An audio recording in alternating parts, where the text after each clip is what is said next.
One प्रबंध कमेटियां हर पंचायत में के वार्डों में ये कमेटियां बनाई गई है और उनमें से एक को सचिव बनाया गया है। आपने देखा होगा पुराने सचिवों के साथ क्या हुआ।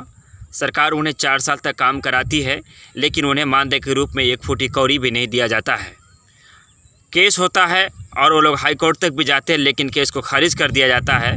चलिए, जो हुआ वो हुआ, लेकिन एक बार फिर से वार्ड क्रियान्वयन प्रबंध कमेटियां बनाई जा रही है।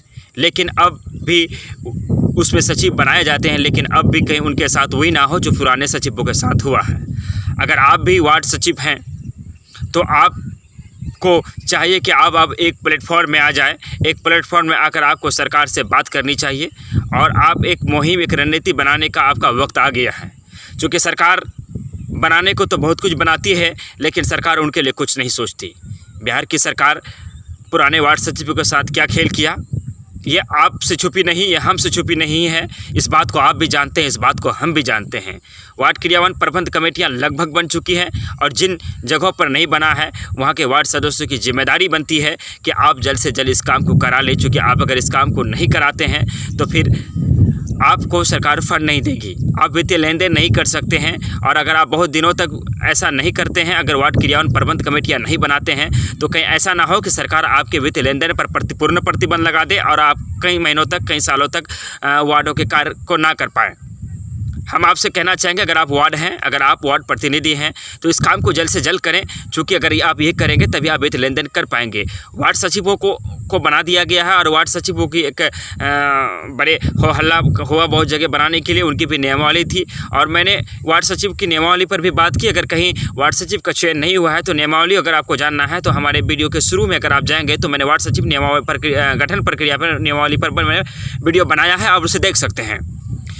फिलहाल नए जो वार्ड सचिव बने हैं उन सभी को, अगर आप भी वार्ड सचिव हैं, अगर आप भी वार्ड सचिव बनाए गए हैं, तो आप पता कीजिए कि आप अगल बगल के कितने वार्ड सचिव, सब एकजुट होना पड़ेगा और एकजुट होकर के आपको एक रणनीति तैयार करनी पड़ेगी। और रणनीति तैयार करके अपनी संविधान के तरह से डॉक्टर भीमराव अम्बेडकर ने के संविधान ने, देश के संविधान ने, भारत के संविधान ने हमें जो तरीका दिया है, हमें जो अधिकार दिया है, लोकतांत्रिक तरीक़ों से हम अपनी आवाज़ को उठा सकते हैं। और आज के वक्त में सोशल मीडिया एक ऐसा हथियार है जिसका प्रयोग कर हम सरकार तक अपनी बातों को बखूबी और आसानी से पहुंचा सकते हैं। पंचायत को लेकर सरकार काफ़ी सजग होती है और पंचायतों को सरकार काफ़ी फंड देती है, कई तरह की योजनाएं देती है और पंचायत की योजना पर काफ़ी घोटाले, काफ़ी मनमानी भी होती है। हम पंचायत से जुड़ी हुई जानकारियाँ पहुँचाने का अब तक काम कर रहे हैं। हम हर योजना पर खुलकर बात करते हैं, उनकी सारी प्रक्रिया बताते हैं। हमने बात किया है कि वार्ड सदस्य जो होते हैं उनकी काफ़ी पावर होते हैं। आपने कई दिनों पहले देखा होगा, वार्ड सदस्य ने मिलकर कई एक जिला था, वहाँ के पंचायतों ने मिलकर अपने प्रधानों के ऊपर आवेदन दिया और उन पर केस किया और फिर FIR किया और प्रधानों को, वार्ड सदस्यों की बात को मानना पड़ा।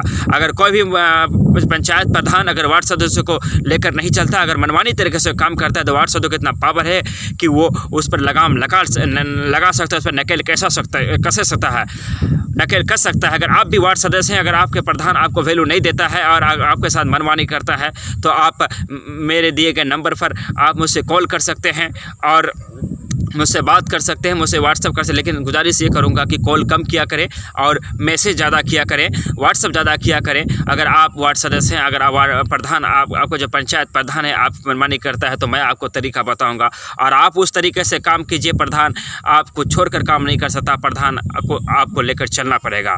अगर आप वार्ड सचिव हैं तो हम जो नंबर स्क्रीन पर चल रहा है आप हमसे संपर्क करें और हम चाहते हैं कि वार्ड सचिवों की एक यूनियन बनाएँ और उस पर भी आप काम करें।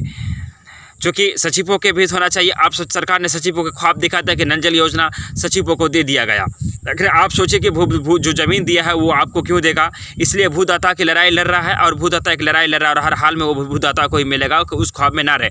और वैसे भी जो पुराने सचिव थे लगभग वो बर्खास्त हो चुके हैं, हाईकोर्ट ने उनके केस को खारिज कर दिया है। इसलिए अब वो वार्ड क्रिया प्रबंध कमेटी का कोई वैल्यू नहीं रह गया। जो नए बन रहे हैं उनके लिए है कि अब वो नल जल का सपना छोड़कर बल्कि सरकार से अपनी तरीके से एक मांग रखें।